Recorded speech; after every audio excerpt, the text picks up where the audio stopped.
let's take a brief tour of the interface to familiarise ourselves with what's there and what it's called. Now, to the left of the interface, we've got the toolbar or the toolbox.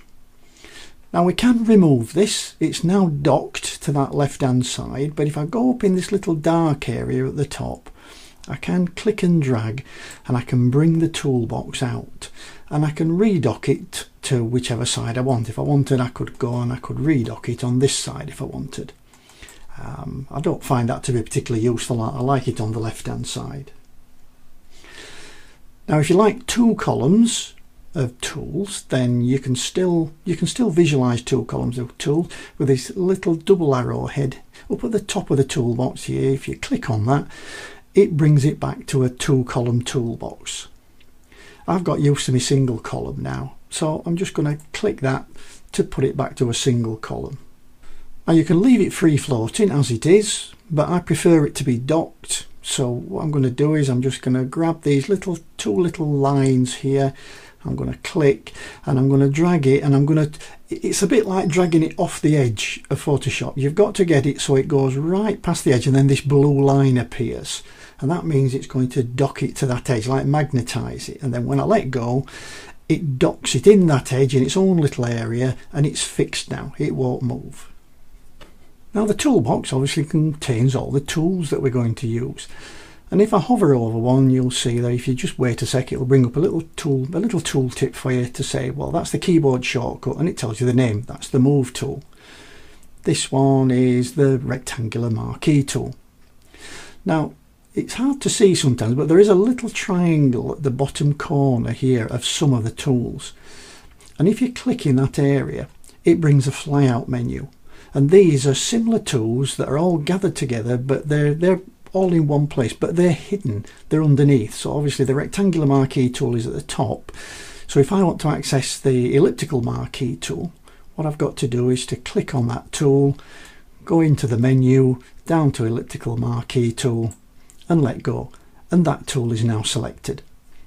You can see there's several tools that have this. You click and there are lots of tools, but they're hidden underneath. So if you can't see the tool that you want, it's probably because it's not actually the selected tool, it's just hidden. Okay, moving on up, we've got the menu bar at the top. And here we've got 11 main menu items. Here we've got File, Edit, Image, Layer, Type, Select, Filter 3D, View, Window and Help. Now, if we just have a look at some of these menus, I'll just go into there and we'll see that some of the menus have actually little dots called ellipses after them. So image size here has some little dots after it. And this means that there's going to be a dialog box coming where you can enter some variations. So if I click on image size, you'll see I get the image size dialog box come up and I can enter some details in here. And we'll have a look at another one where we've got match font. Anything that's got little dots after it means that it's going to bring up a dialog box. Now some of the menu items have a little arrow next to them. And so here we've got new fill there, and what this little black arrow means is that there are more menu items. And here you can see we've got more menu items and we've got little ellipses, which means that there is going to be a dialog box if we click on gradient. Now if we look at the right hand side of each menu, we'll see there's this, it says Shift plus Control plus and Alt Shift Control. These are the keyboard shortcuts that are assigned to that particular command. Now there is a lot of them, but it is worth getting to know some of them. You'll never get to know them all, there is thousands. But there are certain ones which are very, very useful for you. And they are cross-platform, so if you're using Elements or something like that, some of these keyboard shortcuts do translate. So here we can see levels, Control and L, curves, Control and M on mine. And like I say, some of these, they're really worth getting to know. They will save you an awful lot of time and a lot of, well, not mousing around. Now in addition to this, we have got context sensitive menus, which it depends where you click. So there's not just one set of menus if you click anywhere. So here if I go into the layer and I right click to get some context sensitive menus, these are menus that are to do with layers. But if I go down underneath here and I right click, I get a different set of menus. If I go onto the pasteboard and right click, I get a different set of menus. And if I go onto the image and I right click, I get my brushes. So there are lots of helpful context menus, but you've got to realise it depends where you click. So if you right click and you don't see the menu you're after, you may just be clicking in the wrong place. Okay, next, underneath the menu bar, we've got the tool options bar. And these are all the options that are associated with the selected tool. So here we've got a tool that's selected, and these are all the options to do with it. And if we pick a different tool, these change. So if I click on the move tool, you'll see that these are all the options that are associated with the move tool. And the marquee tool, if I select a marquee tool, there's a different set of options. So all these options will change dependent on which tool you have selected. Now over on the right hand side here, we have the panels. Now this is where a lot of the heavy lifting happens. And here we can see we've got the layers panel, we've got a channels panel, and we've got a history panel.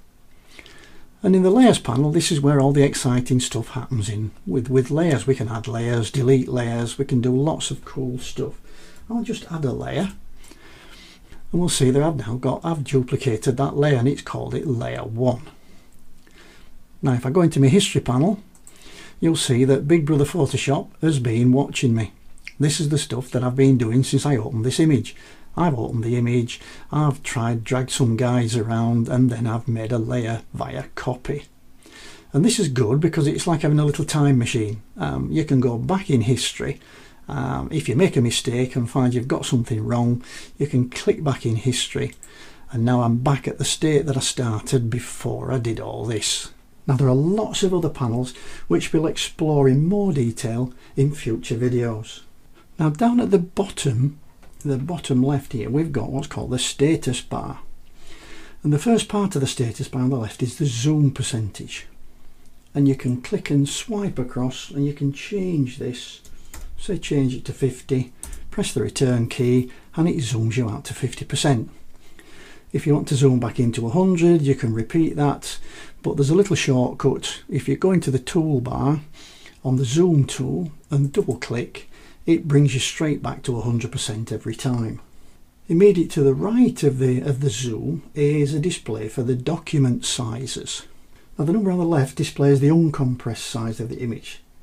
If it were to have all its layers flattened, the number on the right displays the uncompressed size of the document, including all the layers and the channels. So for instance, if I go to my layers panel and I add a layer, I'll just duplicate that layer. If we go down now, you'll see that the document size without the layers is 1.91 megabytes, and with the layers and everything that you would add, it's 3.82 megabytes. And that's useful information.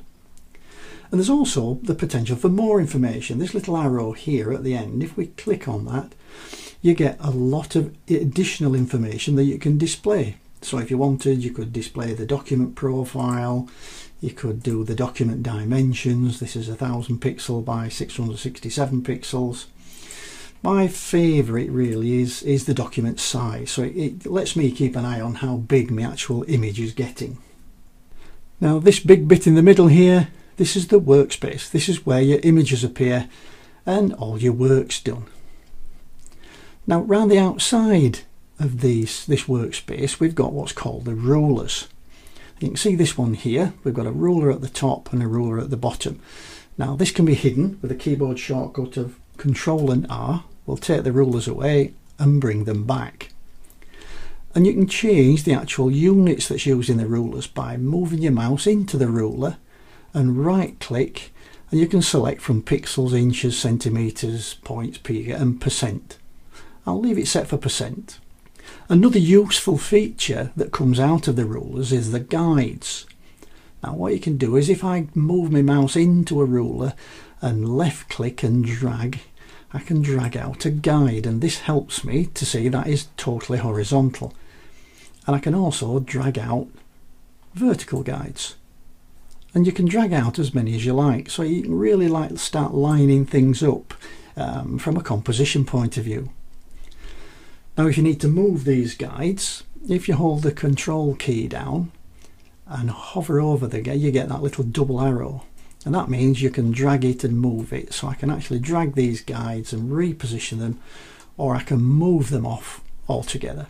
And I'll just move these so they disappear and just move them back into the rulers and off they go. Well, that's a brief tour of the Photoshop interface. I hope you found it useful. If you did, please give me a thumbs up or leave a comment in the area under the video. If you get a minute, click the subscribe button so when I produce a new video, you're the first to know. I'll see you in the next video. Bye for now.